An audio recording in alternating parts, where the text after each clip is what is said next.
It's a sad day for the court and for the country. 50 years ago, Roe v. Wade was decided and has been the law of the land since then. This landmark case protected women's right to choose, her right to make intensely personal decisions with her doctor, free from the interference of politics. It reaffirmed basic principles of equality, that women have the power to control their own destiny, and it reinforced a fundamental right of privacy, the right of each of us to choose how to live our lives. Now, with Roe gone, let's be very clear. The health and life of women in this nation are now at risk. As chairman and ranking member of the Senate Judiciary Committee, as vice president and now as president of the United States, I've studied this case carefully. I've overseen more Supreme Court confirmations than anyone today, where this case was always discussed. I believe Roe v. Wade was the correct decision as a matter of constitutional law and application of the fundamental right to privacy and liberty in matters of family and personal autonomy. It was a decision on a complex matter that drew a careful balance between a woman's right to choose earlier in her pregnancy and the state's ability to regulate later in her pregnancy. A decision with broad national consensus that most Americans of faith and backgrounds found acceptable, and that have been the law of the land for most of the lifetime of Americans today.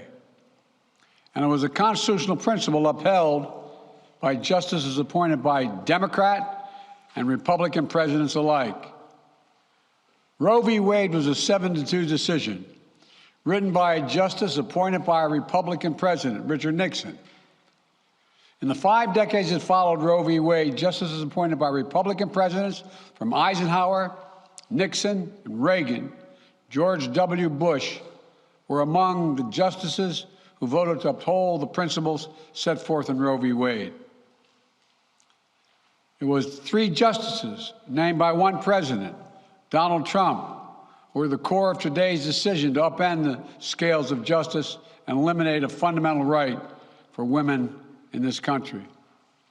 Make no mistake, this decision is a culmination of a deliberate effort over decades to upset the balance of our law. It's a realization of an extreme ideology and a tragic error by the Supreme Court, in my view. The court has done what it has never done before, expressly take away a constitutional right that is so fundamental to so many Americans that had already been recognized. The court's decision to do so will have real and immediate consequences. State laws banning abortion are automatically taking effect today, jeopardizing the health of millions of women, some without exceptions. So extreme that women could be punished for protecting their health. So extreme that women and girls were forced to bear their rapist's child. With the child, a consequence. It just stuns me. So extreme that doctors will be criminalized for fulfilling their duty to care. Imagine having a young woman have to carry a child of incest as a consequence of incest. No option. Too often the case. The poor women are going to be hit the hardest. It's cruel. In fact, the court laid out state laws criminalizing abortion that go back to the 1800s as rationale. The court literally taking America back 150 years. This is a sad day for the country, in my view. But it doesn't mean the fight's over. Let me be very clear and unambiguous. The only way we can secure a woman's right to choose, and the balance that existed, is for Congress to restore the protections of Roe v. Wade as federal law. No executive action from the president can do that. And if Congress, as it appears, lacks the votes to do that now, Voters need to make their voices heard. This fall, we must elect more senators and representatives who will codify women's right to choose into federal law once again. Elect more state leaders to protect this right at the local level. We need to restore the protections of Roe as law of the land. We need to elect officials who will do that.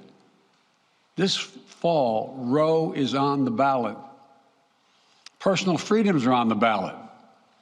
The right to privacy, liberty, equality, they're all on the ballot. Until then, I will do all in my power to protect a woman's right in states where they will face the consequences of today's decision. While the court's decision cast a dark shadow over a large swath of the land, many states in this country still recognize a woman's right to choose. So, if a woman lives in a state that restricts abortion, the Supreme Court's decision does not prevent her from traveling from her home state to the state that allows it. It does not prevent a doctor in that state from treating her. As the Attorney General has made clear, women must remain free to travel safely to another state to seek care they need. My administration will defend that bedrock right. If any state or local official, high or low, tries to interfere with a woman's exercising her basic right to travel, I will do everything in my power to fight that deeply un-American attack. My administration will also protect a woman's access to medications that are approved by the Food and Drug Administration, the FDA, like contraception, which is essential for preventative health care, mifepristone, which the FDA approved 20 years ago to safely end early pregnancies and is commonly used to treat miscarriages. Some states are saying that they'll try to ban or severely restrict access to these medications. But extremist governors and state legislators are looking to block the mail or search a person's medicine cabinet or control a woman's actions by tracking data on her apps she uses are wrong and extreme and out of touch with the majority of Americans. The American Medical Association, the American College of Obstetricians and Gynecologists wrote to me and Vice President Harris stressing that these laws are not based on evidence and asking us to act to protect access to care. They say by limiting access to these medicines, maternal mortality will climb in America. That's what they say. Today, I'm directing the Department of Health and Human Services to take steps to ensure these critical medications are available to the fullest extent possible. And the politicians cannot interfere in the decisions that should be made between a woman and her doctor. And my administration will remain vigilant as the implications of this decision play out.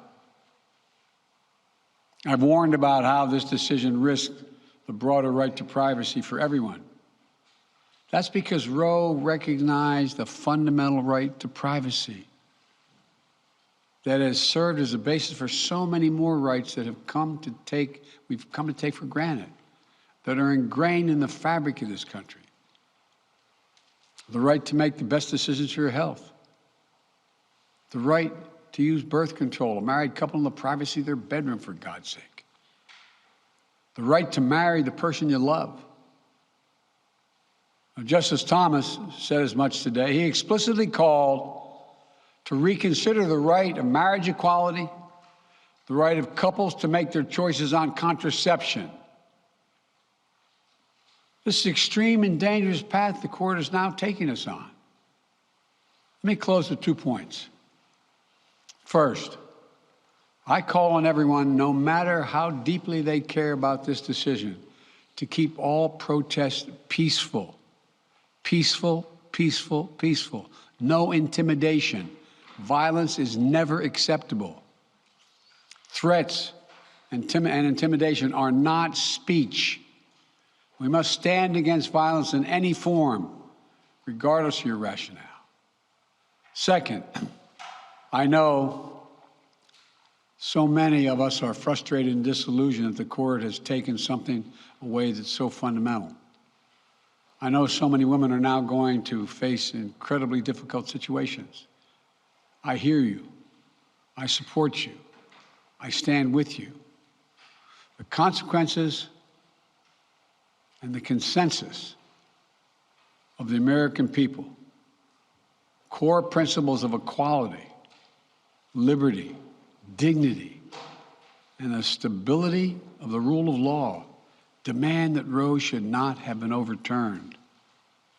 With this decision, the conservative majority of the Supreme Court shows how extreme it is, how far removed they are from the majority of this country. They've made the United States an outlier among developed nations in the world. But this decision must not be the final word. My administration will use all of its appropriate lawful powers, but Congress must act. And with your vote, you can act. You can have the final word. This is not over. Thank you very much. More to say this in weeks to come. Thank you. Hi, everyone. George Stephanopoulos here. Thanks for checking out the ABC News YouTube channel. If you'd like to get more videos, show highlights, and watch live event coverage, click on the right over here to subscribe to our channel. And don't forget to download the ABC News app for breaking news alerts. Thanks for watching.